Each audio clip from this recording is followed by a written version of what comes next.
Akala mo ba alam mo na ang lahat tungkol kay Donald Trump?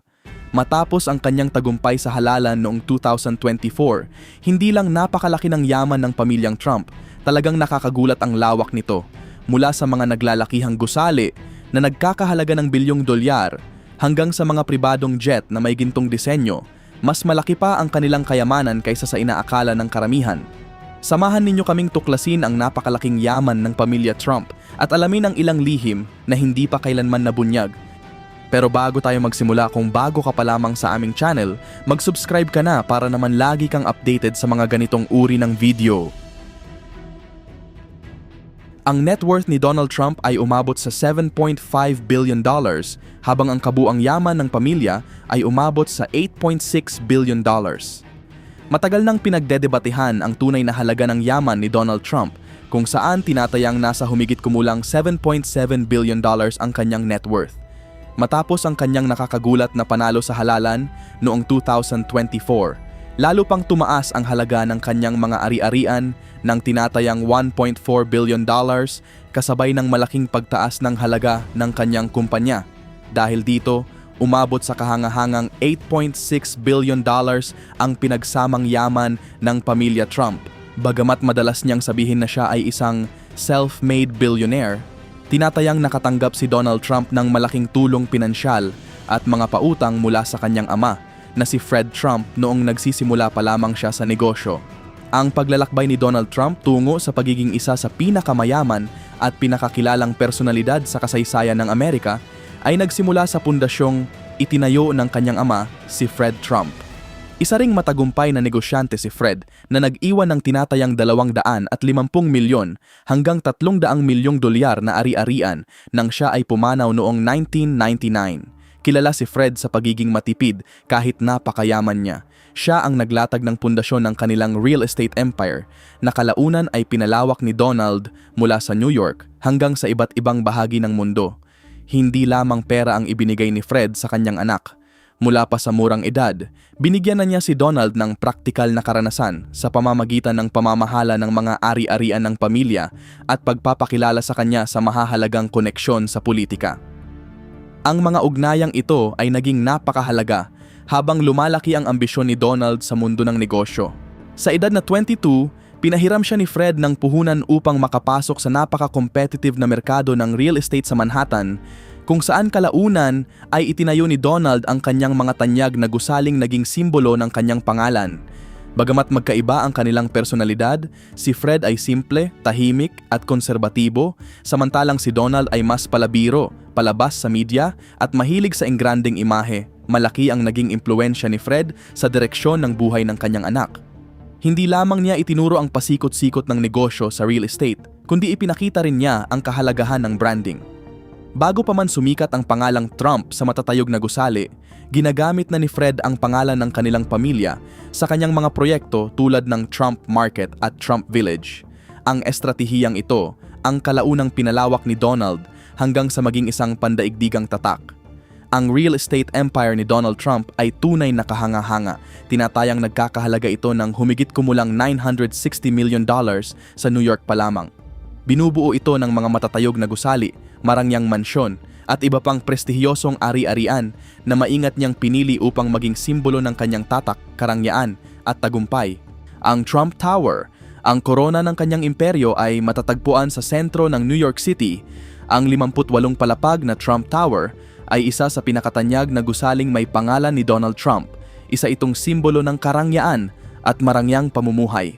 Ang penthouse nito na nagsisilbing personal na tirahan ni Trump ay kilala sa napakaraming dekorasyong may 24 karat na ginto, mamahaling marmol na sahig at pambihirang tanawin ng lungsod. Sa pagbebenta pa lamang ng mga kondominium sa Trump Tower, kumita ito ng humigit kumulang $300 million.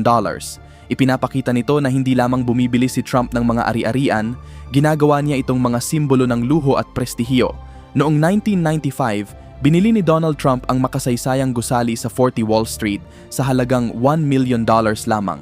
Matapos itong mabili, gumastos siya ng humigit kumulang $35 million para sa malawakang pagsasaayos at pagpapaganda ng gusali na kalaunan ay naging isa sa mahahalagang bahagi ng kanyang real estate portfolio.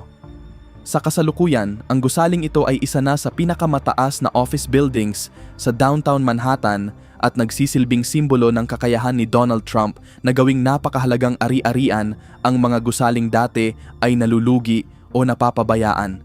Ang mga golf course ni Donald Trump ay kilala sa kanilang karangyaan. Mayroon siyang mga eksklusibong private clubs at mga pampublikong golf course na lahat ay sumasalamin sa kanyang marangyang imahe. Isa sa pinakasikat ay ang Trump National Golf Club sa Bedminster, New Jersey. Ang pagiging miyembro rito ay hindi biro. Kailangan mong magbayad ng mahigit $300,000 bilang membership fee, habang ang taunang bayarin ay umaabot sa pagitan ng $14,000 hanggang $25,000. Ipinapakita nito kung gaano kamahal ang karanasang maglaro ng golf sa mundo ni Donald Trump.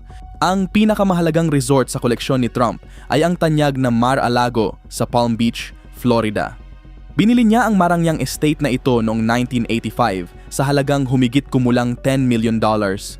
Sa kasalukuyan, matapos isaalang-alang ang mga obligasyon at iba pang pananagutan, tinatayang nagkakahalaga na ito ng humigit kumulang $272 milyong. Mula nang matapos ang kanyang panunungkulan bilang Pangulo ng Estados Unidos, naging sentro ng kanyang pribadong buhay ang Mar-a-Lago. Dito nagkakaroon ng pagkakataon ang mga miyembro at bisita na manatili at kumain sa isang lugar na dating madalas puntahan ng isang Pangulo ng Amerika. Kilala rin ng eksklusibong club na ito sa mga marangyang pagtitipon, malaking salusalo at mga pagpupulong ng mga personalidad sa politika. Dahil dito, nananatili itong isa sa pinakamahalagang bahagi ng luxury empire ni Donald Trump. Ang malaking pamumuhunan ni Trump sa mga prestihiyosong golf course at luxury resort ay nagpapakita ng kanyang patuloy na impluensya sa industriya ng hospitality at real estate. Sa kabila ng iba't ibang kontrobersya at pagbabago sa mundo ng negosyo, nananatili siyang isa sa mga bilyonaryong handang gumawa ng malalaking hakbang upang mapanatili ang kanyang imperyo. Sa pinagsamang halaga na mahigit $700 milyong, ang mga ari-ariang ito ay nagsisilbing matibay na haligi ng Trump Organization na nagpapatunay kung paano niya ginagamit ang karangyaan at pagiging eksklusibo upang mapanatili ang kanyang impluensya sa pandaigdigang entablado. Hindi lamang mga gusali ang nagpapakita ng yaman ni Donald Trump, maging ang kanyang koleksyon ng mga sasakyang panghimpapawid at mamahaling sasakyan ay sumasalamin sa kanyang pagkahilig sa luho at pagiging kakaiba. Pinakakilala sa kanyang koleksyon ang kanyang Boeing 757 na madalas tawaging isang lumilipad na palasyo. Binili niya ito mula sa co-founder ng Microsoft na si Paul Allen sa halagang humigit kumulang $100 million, ngunit hindi ito ordinaryong pribadong eroplano. Dinisenyo ang kabuuan nito ayon sa personal na panlasa ni Trump. Ang loob nito ay may mga dekorasyong gawa sa 24 karat na ginto, kabilang ang mga gold-plated na seatbelt buckle at mga upuang espesyal na dinisenyo upang magbigay ng sukdulang karangyaan. Bukod dito, mayroon din siyang Cessna na kapag bagong bili ay maaring umabot sa halagang $15.3 million. Hindi rito nagtatapos ang kanyang koleksyon sa himpapawid. Mayroon din siyang 3 Sikorsky helicopter, bawat isa ay idinisenyo ayon sa kanyang marangyang pamantayan. Ang isa sa mga ito, ang Sikorsky SAM-76S, ay may interior na may gintong dekorasyon na nagkakahalaga ng humigit kumulang $750,000 na pinagsasama ang praktikalidad at marangyang disenyo. Hindi rin pahuhuli ang koleksyon ng mga sasakyan ni Donald Trump. Kabilang dito ang klasikong Rolls-Royce Silver Cloud at ang marangyang Rolls-Royce Phantom, dalawang sasakyang matagal nang kinikilala bilang simbolo ng kapangyarihan at prestihiyo at paborito ng mga hari, royal family at mga kilalang personalidad. Ngunit para kay Trump, hindi sapat ang simpleng pagkakaroon ng mamahaling sasakyan. Ang kanyang Rolls-Royce Phantom ay espesyal na ipinagawa ayon sa kanyang sariling kagustuhan, pinagsasama ang klasikong disenyo at makabagong karangyaan.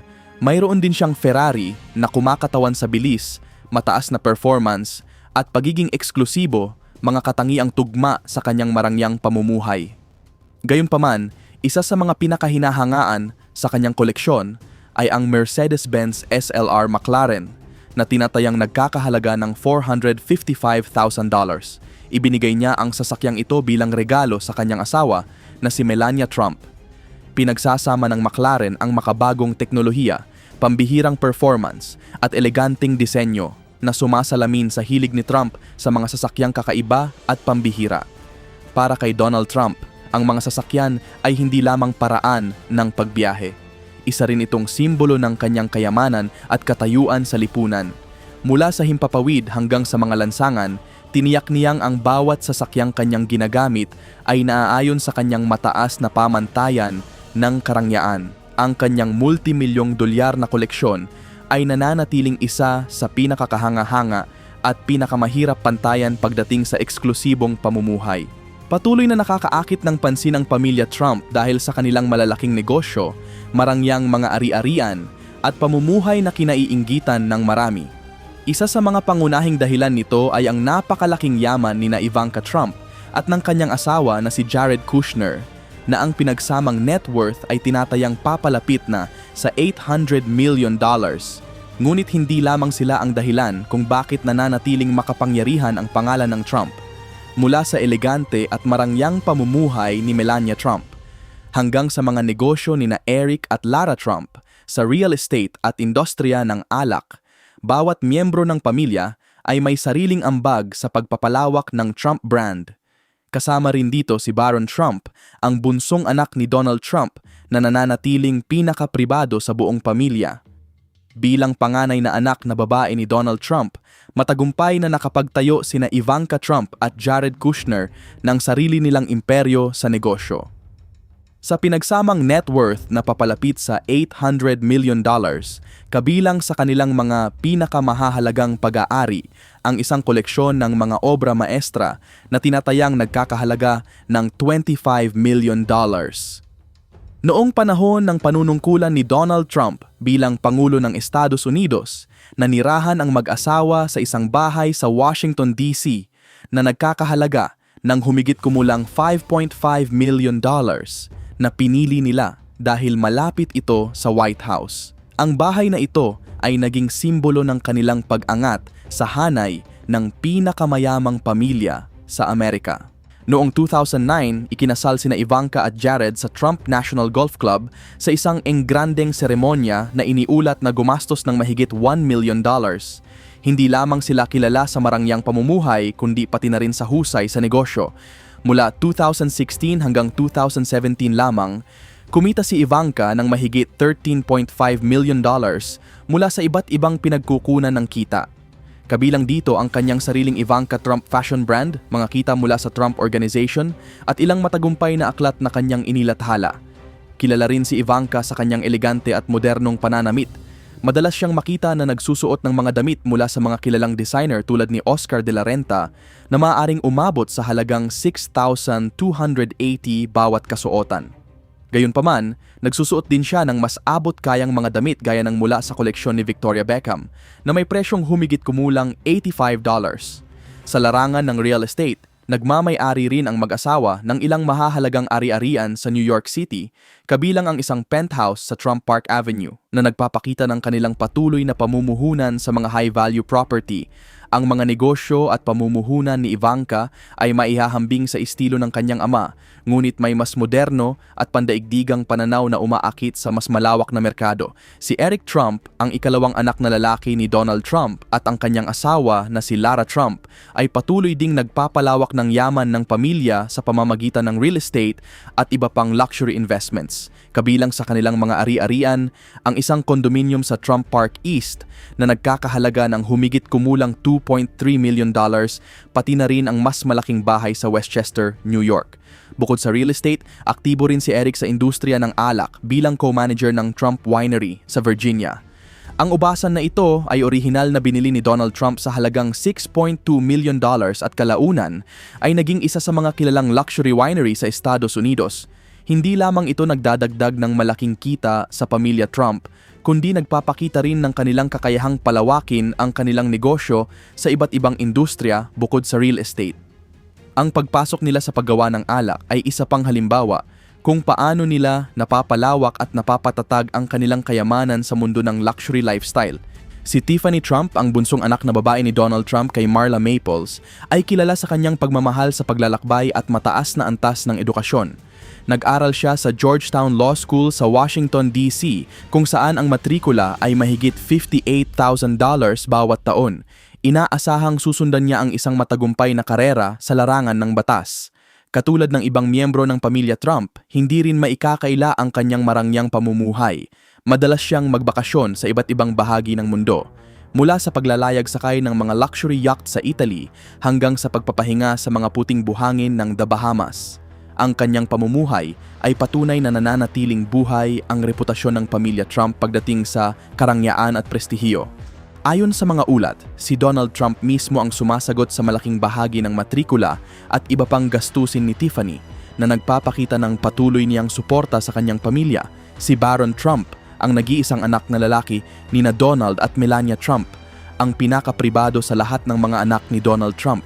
Ipinanganak noong 2006, pinalaki si Barron na malayo sa mata ng publiko. Malaki ang naging papel ni Melania Trump sa pagpapanatili ng kanyang pribadong buhay dahil paulit-ulit niyang ipinahayag ang kagustuhang mabigyan ang kanyang anak ng normal at tahimik na pagpapalaki. Hindi tulad ng kanyang mga nakatatandang kapatid, hindi naging bahagi si Barron ng mga negosyo ng pamilya o ng kanilang mga pampublikong gawain. Bihira rin siyang makita sa media na kadalasang nakatuon sa negosyo at politika ng pamilyang Trump. Sa kabila nito, patuloy siyang sinusubaybayan ng publiko, lalo na dahil sa kanyang mabilis na paglaki. Mas matangkad pa siya kaysa sa kanyang ama at ina at sa edad na 17, kapansin-pansin ang kanyang taas at presensya tuwing dumadalo siya sa mga pampublikong okasyon. Matapos lisanin ng pamilya Trump ang White House, nag-aral si Barron sa ilan sa mga pinakaprestihiyosong paaralan sa Amerika, kabilang ang Columbia Grammar at Preparatory School sa New York at St. Andrew's Episcopal School sa Maryland. Ipinapakita nito ang malaking pagpapahalaga ng pamilya sa dekalidad na edukasyon. Hanggang ngayon, nananatiling palaisipan kung ano ang tatahakin ni Barron sa hinaharap. Siya lamang ang isa sa mga anak ni Donald Trump na hindi pa pumapasok sa negosyo ng pamilya o aktibong lumalahok sa politika. Dahil sa maingat na pagprotekta ni Melania, nagawa niyang mapanatili ang pribadong pamumuhay sa kabila ng mga kontrobersyang kinakaharap ng kanilang pamilya. Para sa marami, tila nais ni Melania na magkaroon si Barron ng ibang landas sa buhay, isang landas na malayo sa matinding atensyon ng publiko na naranasan ng kanyang mga nakatatandang kapatid. Bilang asawa ni Donald Trump at dating First Lady ng Estados Unidos, kilala si Melania Trump sa kanyang elegante at mamahaling pananamit. Ang kanyang wardrobe ay puno ng mga damit mula sa mga kilalang luxury fashion brands. Kabilang dito ang isang Dolce & Gabbana coat na nagkakahalaga ng humigit kumulang $52,000, pati na rin ang isang Monique Lhuillier gown na may presyong $7,995 na isinuot niya sa mga formal na pagtitipon sa White House. Dahil dati siyang modelo, likas sa kanya ang pagiging pino pagdating sa pananamit. Madalas din siyang magsuot ng mga damit mula sa mga prestihiyosong tatak tulad ng Givenchy at Victoria Beckham na lalong nagpapakita ng kanyang hilig sa high fashion at marangyang pamumuhay. Ngunit sa kabila ng kanyang mamahaling lifestyle, inuuna pa rin ni Melania ang kanyang tungkulin bilang isang ina. Malaki ang kanyang pagpapahalaga sa edukasyon ni Barron at tiniyak niyang makapag-aral ito sa mga prestihiyosong paaralan tulad ng Columbia Grammar at Preparatory School sa New York at St. Andrew's Episcopal School sa Maryland. Ang matrikula sa mga paaralang ito ay umaabot sa mahigit $40,000 bawat taon. Ipinapakita ng pamumuhay ni Melania ang kakaibang balanse sa pagitan ng pagiging isang mapagmahal na ina at isang babaeng kilala sa mundo ng marangyang fashion. Bukod sa real estate, isa rin sa pinakamahalagang bahagi ng yaman ni Donald Trump ang kanyang media empire. Isa sa kanyang pinakamalalaking pag-aari ay ang malaking bahagi ng kanyang pagmamay-ari sa Trump Media at Technology Group, ang kumpanyang itinatag niya bilang parent company ng social media platform na Truth Social. Inilunsad ang Truth Social matapos siyang mawalan ng access sa ilan sa mga pangunahing social media platform. Layunin nitong magbigay ng espasyo para sa tinatawag nitong free speech o malayang pagpapahayag ng opinyon para sa milyon-milyon niyang taga-suporta. Dahil sa kanyang malaking investment sa TMTG, nagmamay-ari si Donald Trump ng mahigit 114 million shares sa kumpanya. Sa kasalukuyan, ang halaga ng mga share na ito ay tinatayang nasa $2.7 billion na maituturing na isa sa pinakamahalagang bahagi ng kanyang kabuuang yaman. Sa katunayan, ang halaga ng kanyang investment sa media company ay maihahambing o maaari pang mas mataas kaysa sa ilan sa kanyang pinakamalalaking pamumuhunan sa real estate. Ipinapakita nito na hindi lamang sa mga gusali at hotel nakasalalay ang kayamanan ni Donald Trump, kundi maging sa mabilis na lumalawak na mundo ng digital media at social networking. Ang napakalaking investment na ito ay nagpapakita ng malaking pagbabago sa estratehiya ni Donald Trump. Mula sa pagtuon sa mga pisikal na ari-arian tulad ng mga gusali at hotel, unti-unti niyang inililipat ang kanyang focus sa pagbuo ng isang malawak na digital media empire. Hindi lamang isang social media platform ang Truth Social. Ito rin ang pangunahing paraan ni Donald Trump upang direktang makipag-ugnayan sa kanyang milyon-milyong taga-suporta ng hindi dumaraan sa mga tradisyonal na media organization. Sa pamamagitan nito, nananatili siyang aktibong personalidad sa politika at patuloy na may malaking impluensya sa media, lalo na sa kanyang mga taga-suporta. Gayunpaman, may kondisyon sa kanyang pagmamay-ari ng kumpanya. Sa loob ng 6 na buwan, hindi niya maaaring ibenta ang kanyang mga shares, kaya't ang halaga ng kanyang kayamanan ay nakadepende rin sa paglago at tagumpay ng Truth Social. Habang patuloy na lumalawak ang platform, hindi lamang ito nagdadala ng malaking potensyal na kita, kundi nagsisilbi rin bilang mahalagang bahagi ng estratehiya ni Trump upang mapanatili ang kanyang impluensya sa digital na panahon. Hindi lamang sa negosyo nakilala si Donald Trump. Bilang isang may author, malaki rin ang kinita niya sa pagbebenta ng kanyang mga aklat. Isa sa kanyang pinakabagong libro, ang Letters to Trump, ay kumita ng humigit kumulang $4.4 million. Samantala, ang kanyang klasikong aklat na The Art of the Deal ay patuloy pa ring kabilang sa mga bestseller at kumikita ng tinatayang $50,000 hanggang $100,000 bawat taon. Ngunit dito ay hindi pa natapos ang pagpapalawak niya ng kanyang brand. Nakipagtulungan si Donald Trump sa kilalang country singer na si Lee Greenwood upang magbenta ng limitadong edisyon ng mga Biblia na may sariling pirma ni Trump. Ang bawat kopya ay maaaring umabot sa halagang $1,000 at ayon sa mga ulat, nakalikom ang proyektong ito ng humigit kumulang $300,000. Ipinapakita ng hakbang na ito ang kakayahan ni Trump na makakita ng mga natatanging oportunidad sa merkado at palawakin pa ang kanyang negosyo sa mga hindi karaniwang larangan. Kasabay nito, lalo rin niyang napalawak ang impluensya ng kanyang pangalan sa iba't ibang sektor. Hindi lamang sa tradisyonal na negosyo, umiikot ang mga investment ni Donald Trump. Pumasok din siya sa mundo ng cryptocurrency kung saan tinatayang nagmamay-ari siya ng Ethereum na nagkakahalaga ng humigit kumulang 1 million hanggang $5 million. Ang Ethereum ay itinuturing na pangalawang pinakamalaking cryptocurrency sa buong mundo. Ang investment na ito ay naaayon sa dati niyang pahayag na kung muli siyang maluluklok sa pwesto, plano niyang gawing mas magaan ang regulasyon sa industriya ng cryptocurrency. Kung mangyayari ito, maaaring higit pang tumaas ang halaga ng kanyang mga digital asset. Sa pamamagitan ng pagpasok sa cryptocurrency, lalo niyang napalawak ang kanyang investment portfolio sa mabilis na lumalagong digital economy. Ang lawak ng mga negosyo at investment ni Donald Trump ay nagpapakita ng kanyang kakaibang paraan ng pagpapalawak ng yaman. Hindi lamang siya umasa sa real estate at mga luxury property.